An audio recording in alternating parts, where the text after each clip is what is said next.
bienvenue dans ce nouvel épisode de l'Église Ensemble. Aujourd'hui, nous retrouvons le pasteur Stéphane Le Guilcher, qui va nous présenter une prédication qui a pour titre « Quand Dieu me rejoint au fond du gouffre ». Comme d'habitude, vous le savez, un pasteur se tient dans le chat. Quant à moi, je vous dis à tout à l'heure. Bon visionnage.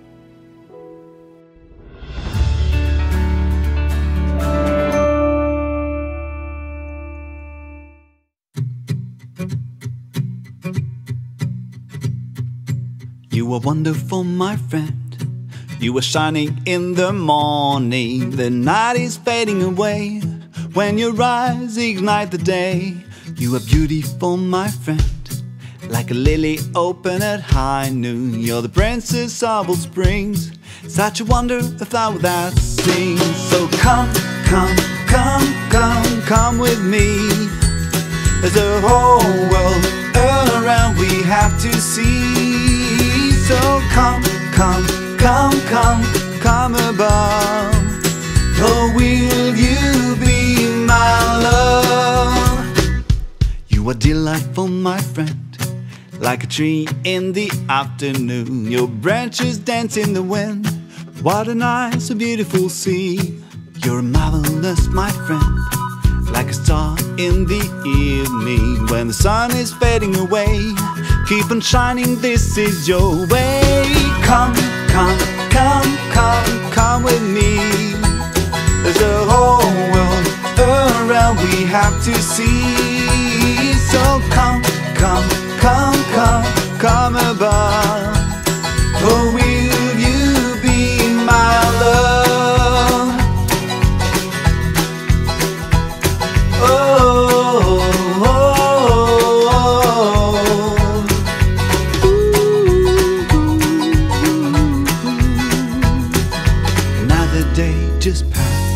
Can't believe that it's already gone, 'cause the hours run so fast when I am with you. So come, come, come, come, come with me. There's a whole world around we have to see. So come, come, come, come, come above. But will you come, come, come, come, come with me?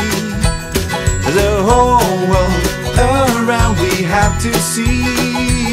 So come, come, come, come, come above. Oh, will you be, will you be, will you be my love?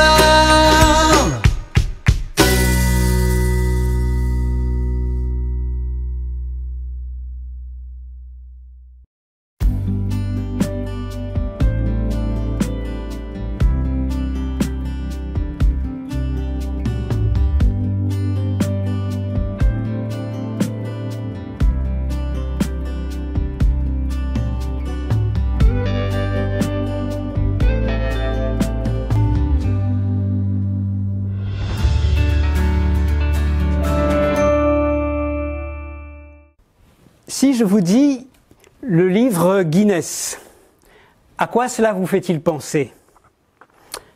Probablement au livre des records. Et j'aimerais vous parler ce matin d'une personne qui détient 2 records. Tout d'abord, premier de ces records, c'est le règne le plus long en Israël, avec 55 ans de règne. Deuxième record, c'est le roi qui détient le record des abominations. On ne peut pas trouver une histoire royale plus sombre dans le livre des rois et des chroniques. D'ailleurs, le drame de la déportation de Juda à Babylone sous le roi Nebuchadnezzar est envisagé comme la conséquence des choix et comportements de ce roi. La tradition des écritures bibliques lui attribue la responsabilité de l'exil. Il incarne, en quelque sorte, l'ensemble des reproches que feront les prophètes au peuple d'Israël, le peuple de l'Alliance. Il devient l'illustration de tout ce qui mène au drame. D'ailleurs, le prophète Jérémie écrira « J'en ferai un sujet de terreur pour tous les royaumes de la terre à cause de Manassé, fils d'Ézéchias, roi de Juda, à cause de tout ce qu'il a fait dans Jérusalem. Et oui, c'est le roi Manassé qui détient ce triste record. Son nom, Manassé, il provient de la période où Joseph était en Égypte et où il nommera un de ses fils par ce nom. Et le sens nous en est alors livré. J'ai oublié. Joseph nomme son fils ainsi pour dire l'oubli de tout ce qui lui était arrivé. Et voilà qu'il porte ce roi en son histoire, peut-être l'oubli de Dieu, du Dieu de ses pères. Lui qui a pour père d'ailleurs un certain Ézéchias, vu comme un roi qui fit le bien. Parmi les descriptions de ses exploits, les exploits de Manassé, on nous précise qu'il répandit le sang innocent jusqu'à remplir Jérusalem d'un bout à l'autre de la ville. La tradition juive raconte même qu'il fit scier en deux le prophète Ésaïe. Vous voyez un petit peu le personnage. L'un des textes qui nous raconte son histoire, l'histoire de Manassé, c'est un texte surprenant qui se dessine en 3 temps. Il débute tout d'abord par l'égarement terrible de ce roi, pour finir par sa restauration. J'aimerais en soulever quelques aspects avec vous. Tout d'abord, la situation initiale. Dans la première partie du texte qui nous raconte son histoire, on découvre un jeune qui se retrouve au pouvoir avant d'avoir même pu grandir. Manassé avait 12 ans lorsqu'il devint roi. Tu t'imagines, 12 ans et devenir roi d'un pays? Et d'emblée, un label est posé sur sa vie. Il fit ce qui est mal aux yeux de l'Éternel, précisera le texte. Et ce texte va scander 7 de ses comportements jugés déviants. Tout d'abord, on va nous dire qu'il rebâtit les hauts lieux, ces endroits où le peuple d'Israël se déviait et perdait de vue l'Éternel. Il éleva des autels pour Baal, un dieu étranger. Il fit des poteaux cultuels. Il bâtit des autels pour toute l'armée du ciel dans la maison du Seigneur. Il fit même passer par le feu ses propres enfants. Il pratiqua la divination et la sorcellerie. Il installa des spirites et des médiums. Il fit une image d'idole qu'il plaça dans la maison du Seigneur. En fait, le passage débute en précisant qu'il rebâtit les hauts lieux que son père Ézéchias avait démolis. Vous savez quoi? Voilà un jeune qui se cherche. Un jeune qui cherche à se construire peut-être en réaction avec les valeurs ou aux valeurs de son père. Et sa quête est éminemment paradoxale. Elle est paradoxalement religieuse, sa quête. Lui qui pourtant n'écoute pas Dieu, précisera le verset 10. Manassé, il est dans l'air de son temps. Il essaie la philosophie ambiante. Il fait comme, précise le texte. Il fait comme, il essaye le baalisme, il essaye l'astrologie, il essaye l'occultisme. Il exploite beaucoup de pistes de son temps et de ses voisins pour trouver du sens à sa vie et se construire une identité. Mais il semble plutôt qu'il se perde, lui, l'oublieux. Manassé est aussi vu comme un influenceur. On nous précise que Manassé égara Juda et les habitants de Jérusalem. Quel type d'influenceur es-tu? Quel type d'influenceur suis-je? En tout cas, ça le mène. Où cela le mène-t-il? Le texte nous laisse entendre qu'il fait pire que les autres. En tout cas, il serait facile de le dénoncer. Et pourtant, le texte montre tout le souci de Dieu pour son peuple et même pour ce roi. L'Éternel parla à Manassé et à son peuple, mais ils n'y firent point attention. Nous entendrons plus loin que c'est par la voix des prophètes que Dieu chercha à communiquer avec Manassé. Le texte dira le reste de l'histoire de Manassé, sa prière à son Dieu et les paroles des visionnaires qui lui parlèrent au nom du Seigneur, le Dieu d'Israël, cela est écrit dans l'histoire des rois d'Israël. Le philosophe et théologien Abraham Heschel, dans un ouvrage sur les prophètes, écrira ceci. Les prophètes interviennent lorsque le monde se trouve au bord du désastre, parce que l'alliance est méprisée et toutes les formes de violence font leur ravage. La voix des prophètes implore les humains de retourner à Dieu. Ce n'est pas un monde dépourvu de sens qui évoque la consternation du prophète, mais un monde sourd au sens. Alors par la suite, un drame arrive dans la vie de Manassé. Il se retrouve victime d'une déportation, probablement une déportation partielle.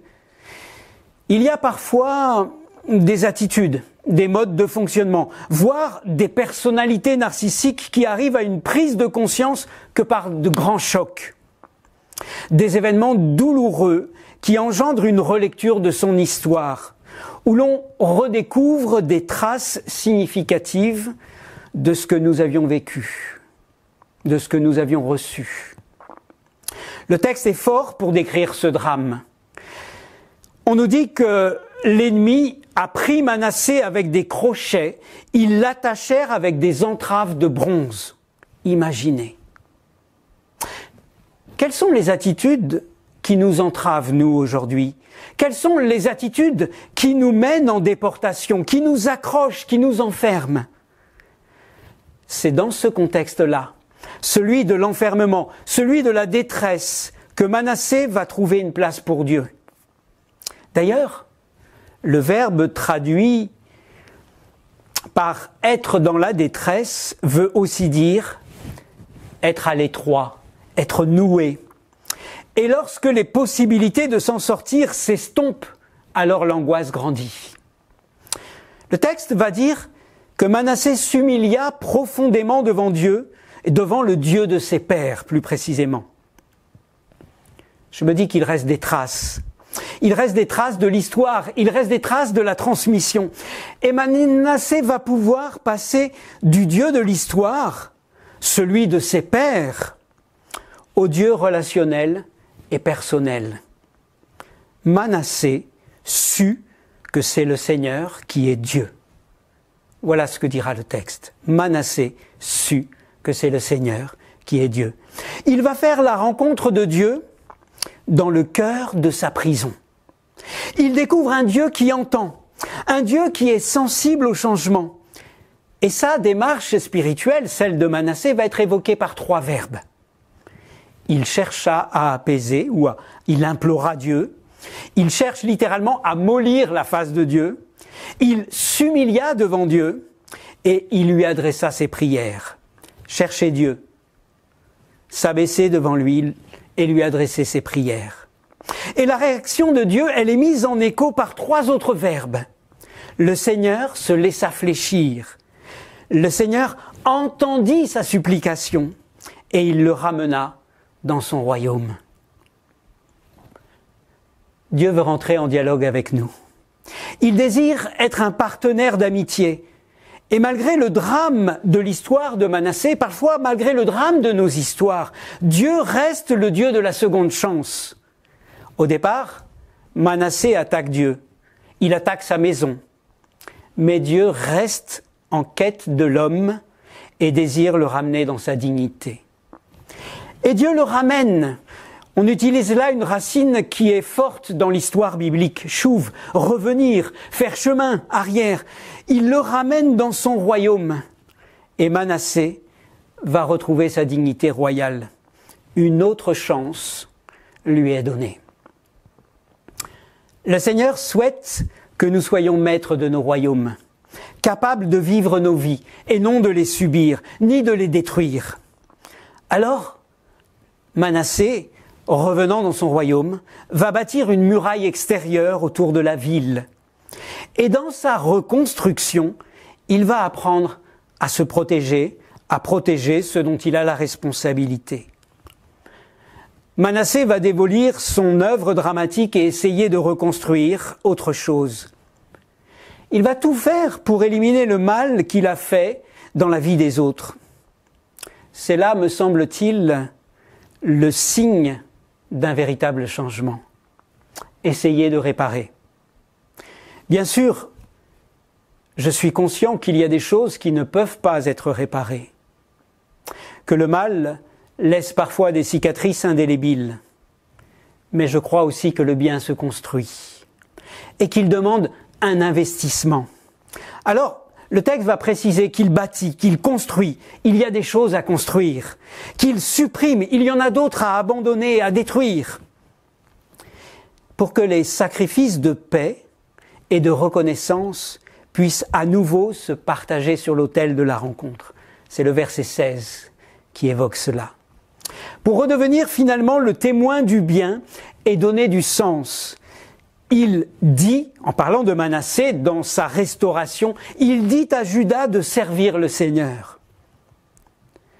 Alors, comment se dessine la transformation de Manassé?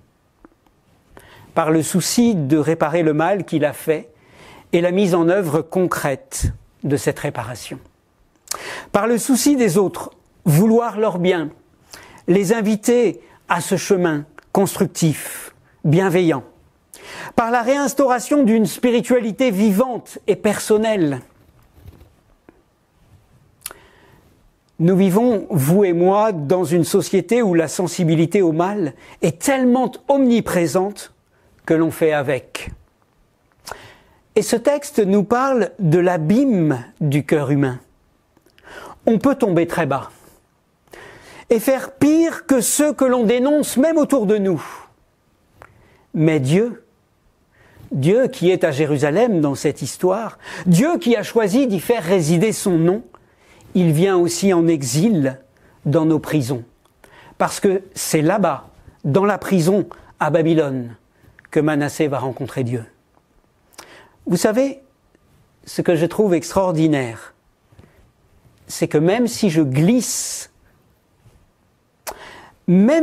si bas au point de finir dans un trou sans issue, je peux encore faire des choix. Je peux encore tourner mon regard vers le ciel. Si Dieu n'est pas écouté, ce que disait le texte au verset 10, il reste, lui, le Dieu qui écoute. Ce que dit le texte au verset 13. Il est le Dieu qui écoute et il est le Dieu qui continue de parler à son peuple, de te parler et de me parler encore aujourd'hui. Et ce texte, c'est finalement une invitation à l'écoute, une invitation au partage, une invitation à la relation. Cette histoire, elle nous parle de la puissance de la grâce et du pardon qui permet de se reconstruire. Il n'y a pas d'histoire de vie qui serait trop complexe pour Dieu. Je ne sais pas quelle est ton histoire, mais Dieu peut la prendre en charge. Il compose, ce Dieu-là, avec nous. Il compose avec chacun d'entre nous, et ça, c'est une bonne nouvelle. Qui aurait parié, honnêtement, qui aurait parié sur le changement d'un roi au cœur aussi sombre? Probablement pas moi. Ni vous, peut-être. Mais Dieu, lui, il y a cru. Et il croit en toi. Qu'il puisse t'accompagner. C'est ma prière. Amen. Merci au pasteur Stéphane Le Guilcher pour ce moment partagé. Comme d'habitude, vous le savez, vous pouvez donner vos offrandes en cliquant dans le lien qui se trouve dans la description. Avant de vous quitter, j'aimerais vous laisser avec un texte qui se trouve dans Galates, chapitre 6, verset 2. « Portez les fardeaux les uns les autres, et vous accomplirez ainsi la loi de Christ. » Bon sabbat à tous.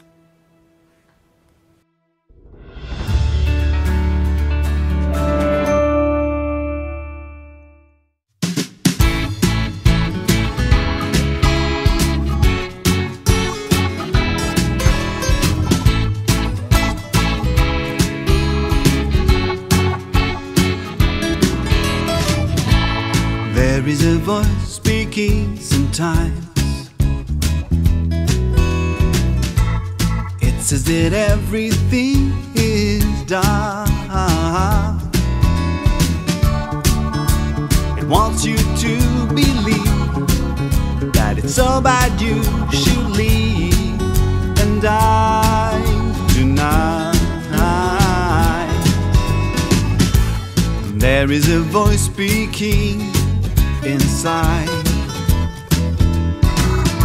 sneaking around just like a shark.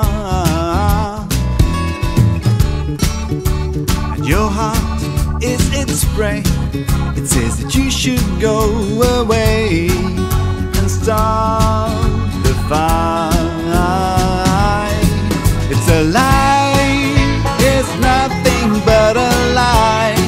Like a fall, like a mist, it's gonna disappear.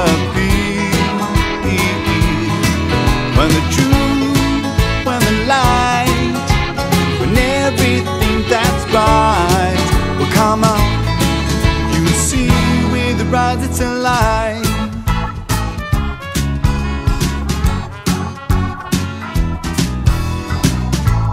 It is a burglar, it's a thief,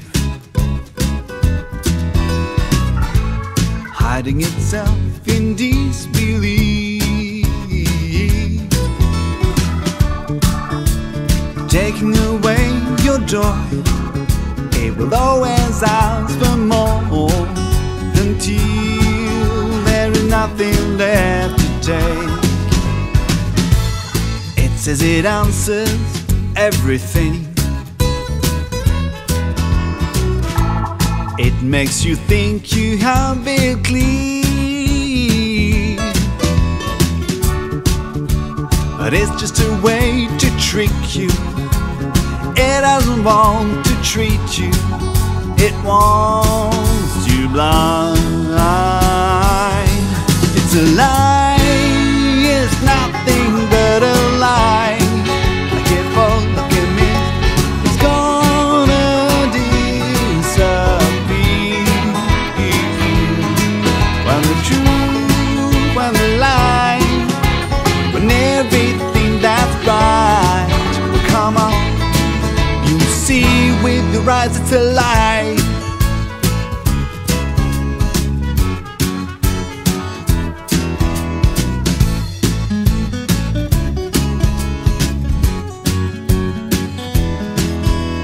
Why would you harm yourself though?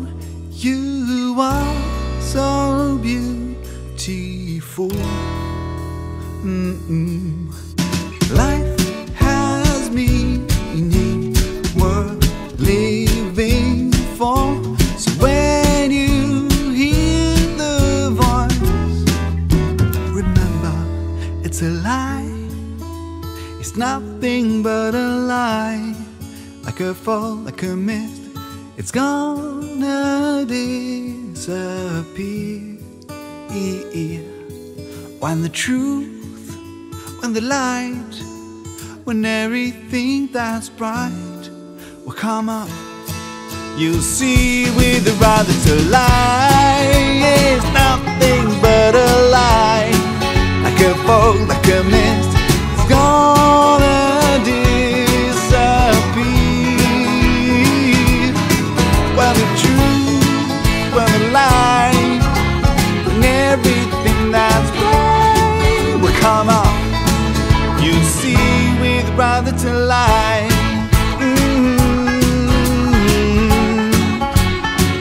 Oh, it's a